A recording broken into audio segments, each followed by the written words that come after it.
Should we bring Shamima Begum back? The ISIS jihadi bride could soon be on her way back to Britain.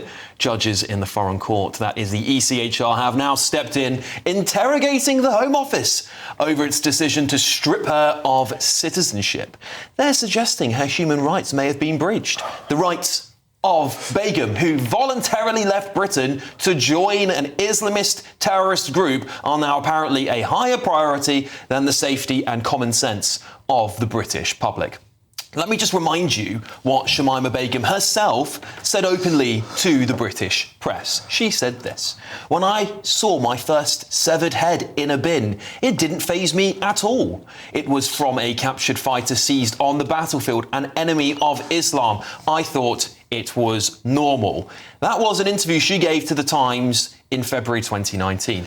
And when asked if she regretted her decision to join ISIS, she said this: "In a way, yes, but I don't regret it because it's changed me as a person. It's made me stronger, tougher. I married my husband. I wouldn't have found someone like him back in the UK." It's just incredible when you hear that stuff, isn't it? It's incredible. I've got to say, I wouldn't be so sure, actually, the way the UK's going. Oh, yeah, you never know, Christo. And yet, you can bet the ECHR are going to instruct our government, that loves international courts, by the way, that she's going to need a plane ticket back here to Britain. Well, her lawyers at Bernberg Pierce are calling this an unprecedented opportunity. Well, they're right. Unprecedented in the sense that a woman who aligned herself with one of the most brutal terror groups on earth is being treated as a victim of the British state. The timing is quite telling too. It's just as the Prime Minister welcomed convicted extremist Alaa Abd El Fattah with open arms. The ECHR has all of a sudden decided it's time to lecture Britain on morality. The hypocrisy is almost quite impressive, isn't it? This is what happens when foreign courts and human rights lawyers are allowed to override democratic decisions. British citizenship becomes a revolving door. Join a terrorist group, bear some children, and when you're done, just pop back home to Britain and raise them all here. And that would be the moral of the story the ECHR might tell us. If anyone still needs a reason to question our continued membership of the ECHR, this is it. Because if protecting Britain's borders, laws and security is now considered a human rights violation, then the system isn't unfit. It's actively working to put British people at serious risk of unending terrorism. There's nothing more important than keeping your money and your identity safe online. And with so many VPN options available, choosing the right one can be pretty daunting. But this video's sponsor, ExpressVPN, is making the choice easier for GB News viewers. ExpressVPN is offering up to 75% off, plus 4 extra months free. That's top-level security from just £2.49 a month, and you're covered by their 30-day money-back guarantee. So just click the link in this video's description or scan the QR code now. Remember, when you're online, you are often sharing personal data, so hackers can steal your information, your passwords, your photos, and your bank details in just seconds. But ExpressVPN encrypts your connection, making it virtually impossible for hackers to access your personal information. So why choose ExpressVPN? Well, it couldn't be easier to use. With just one click, you are protected. And ExpressVPN uses military-grade AES 256 encryption, which is the same standard trusted by the US government to guard their classified information. With their new tiered plans, you can protect up to 14 devices at once and manage passwords securely. Live chat support is available 24/7, and it typically connects you in under a minute with a real person. Click the link in this video's description or scan the QR code to get up to 75% off ExpressVPN, plus 4 months extra for free. Start protecting yourself today with ExpressVPN. Well, you've already spoken to my panel, Benjamin Butterworth and Christo Fufas are here. Christo, I'll start with you. Should Shamima Begum be brought back to Britain? Now, don't have me burst into flames for this or come and attack me. I did feel sorry for her when she was a child. She was groomed and... But she doesn't regret it, Christo. But that's the point. That's the point. Now, as an adult, she's made many, many comments showing that she didn't regret it. She, even as an adult, praised the Manchester terror attack, the horrific arena bombing. And so at that point, had she only had those acts of the ridiculous act of joining ISIS when she was a child or not of age, and then shown nothing but regret and contrition since, I would have some sympathy. I'd still have some concerns, but some sympathy with the argument to bring her back. But as an adult, multiple times, she has praised ISIS, praised terror, so that makes her a threat. Yeah, Benjamin, it would be a security risk to bring someone like who's joined a terrorist group, whose comments don't seem to be too regretful about her decisions, back to Britain. I mean, I interviewed Shamima Begum a couple of years ago. It was during her glow-up period. I don't know if you remember. She turned up on the front page of the Saturday Times magazine, and she was in big sunglasses and leggings. I said, you ran off to join ISIS, and look at you now, you've joined ASOS. She looked completely different. Give you, that's quite funny, actually, Benjamin. But she shouldn't be let back in here. Let's be on a serious note. She shouldn't be let back in, should she? Well, first of all, in that interview, she said that she wanted to be a voice for counter-terrorism, to stop young people being radicalised, to avoid grooming of girls, as I think it's fair to say she probably was as a child. People don't join terrorist groups as a teenager in normal circumstances. Now, I think the problem is, on the one hand, I definitely believe she's a danger. Security ministers have said that if the public knew the intelligence they had, then there would not be sympathy. But at the same time, she only had British citizenship. The Bangladeshi claim has been rejected by Bangladesh at all stages. You can't make someone stateless. And so actually... Why not?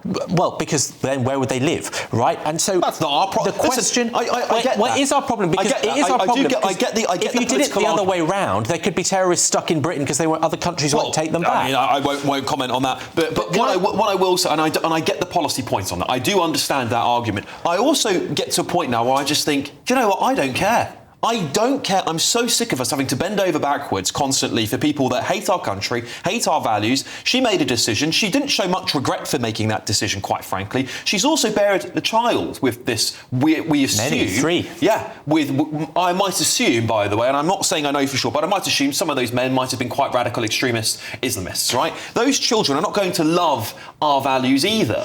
Well, she had 3 pregnancies where the children died, which would be deeply traumatising for anybody.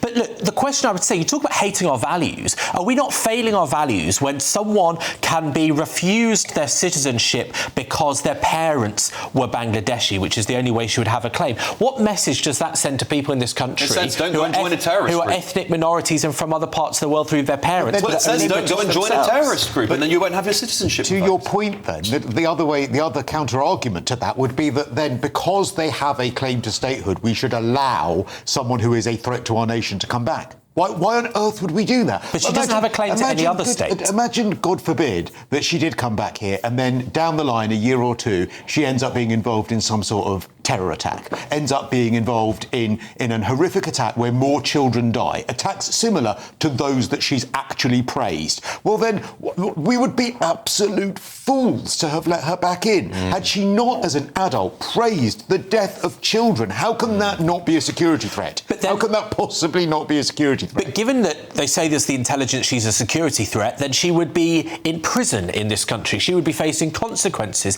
Is it really the case that because you have a mum or a dad that was born somewhere else, that you can then be stripped of your statehood and just leave you floating around the world forever? And I might add that if you're concerned she's a threat, well, she would be a threat with organising in terrorism in other parts of the world and helping people with her knowledge of Britain as well. Listen, I just don't think we should be accommodating people who have joined terror groups, and I think the message we send to say it's okay, you've gone and done all that stuff. You didn't really show much regret in the press when you were talking about it. I think the message that sends is you can go do this. The ECHR has got your back, and it doesn't care about the security and the human rights of British people. If they get killed in a terror attack, sorry, that's your problem. That's not our problem. We've done our job, which is defending this woman's citizenship. Nobody cares. Unfortunately, British people want to be kept safe, and we see time and time again, like the Ala El Fatah guy who's come here, he should never have been allowed into this country, never should have been advocated for by the British government, which I think is worse than this, by the way, what they've done, because at least she's not here yet, he is. And now, once again, British people are scratching their heads. Is the ECHR has a massive role to play, doesn't it? And we should just leave it, shouldn't we, Christo? I'm a bit torn on the ECHR, and I'll tell you why. Because Denmark is a member, yet they've managed to have far stricter rules. I can't help but feel that we are potentially, I'm not against it, but we're potentially going down a rabbit hole with the ECHR of talking about what would replace are being in there and spending all sorts of time on there, when in actual fact we have made political decisions to allow people to come here that other nations who are members of the ECHR don't make. They don't make those decisions. Denmark is a member of the ECHR. They've got far stricter rules when it comes to deportations. We'd have to legislate here to change the way we interpret the ECHR. And it's because we've no faith in that. That's why. The bigger issue is the Human Rights Act in Britain, actually. Tony Blair's Human Rights Act, which basically bends over backwards to places like the ECHR. But Benjamin, do you think leaving the ECHR would help us to stop situations where the ECHR is basically saying you must, or probably will say to us, I would have thought, you must take Shamima Begum back?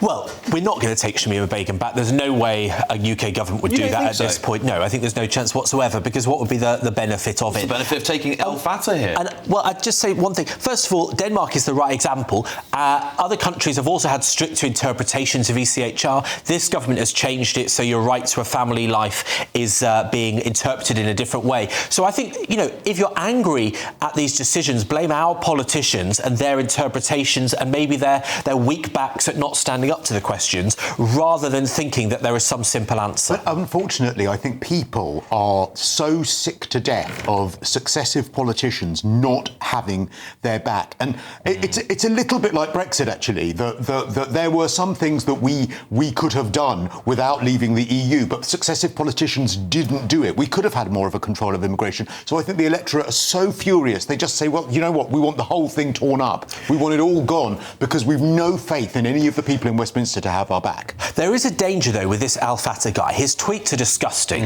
I would call him extremist. Sue me if he wants. I would say he's a racist by saying that we should kill Zionists.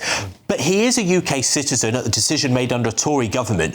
And so I just think it's incredibly dangerous to say that a Prime Minister can unilaterally revoke citizenship based on tweets with no criminal convictions. It might feel the right thing to do in this case, but actually the precedent you're setting there is incredibly dangerous. Well, I don't think the Prime Minister would unilaterally be allowed to do it legally. I think that's what the change the law. are. I think they have to change the law, wouldn't they? And I think that the reality is that passport, the citizenship that was given to Al Fatah, is a piece of paper. It should never have been given to him. It was a civil. It wasn't the fault of the Tories that it was awarded to him. It was a part of the rules where his mother had citizenship. She could pass it on to him. It's part of a mechanism. Except that for a long time, it shouldn't they be there. They could have blocked it at that stage totally in a way that you can't now. Totally agree with that. Totally agree with that. By the way, totally. I'm just pointing out that it's a mechanism that we should change. By the way, because I think we devalue our British citizenship quite dramatically when we say anyone can get it. I just don't believe that should be the case. There lies the issue. The issue is not so. I mean, it is obviously an issue, but it's not so much as to where we are now. It's to how on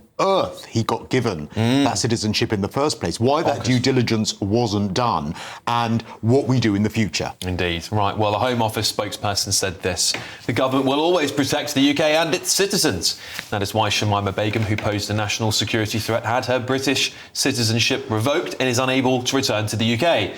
We will robustly defend any decision made to protect our national security. There you have it.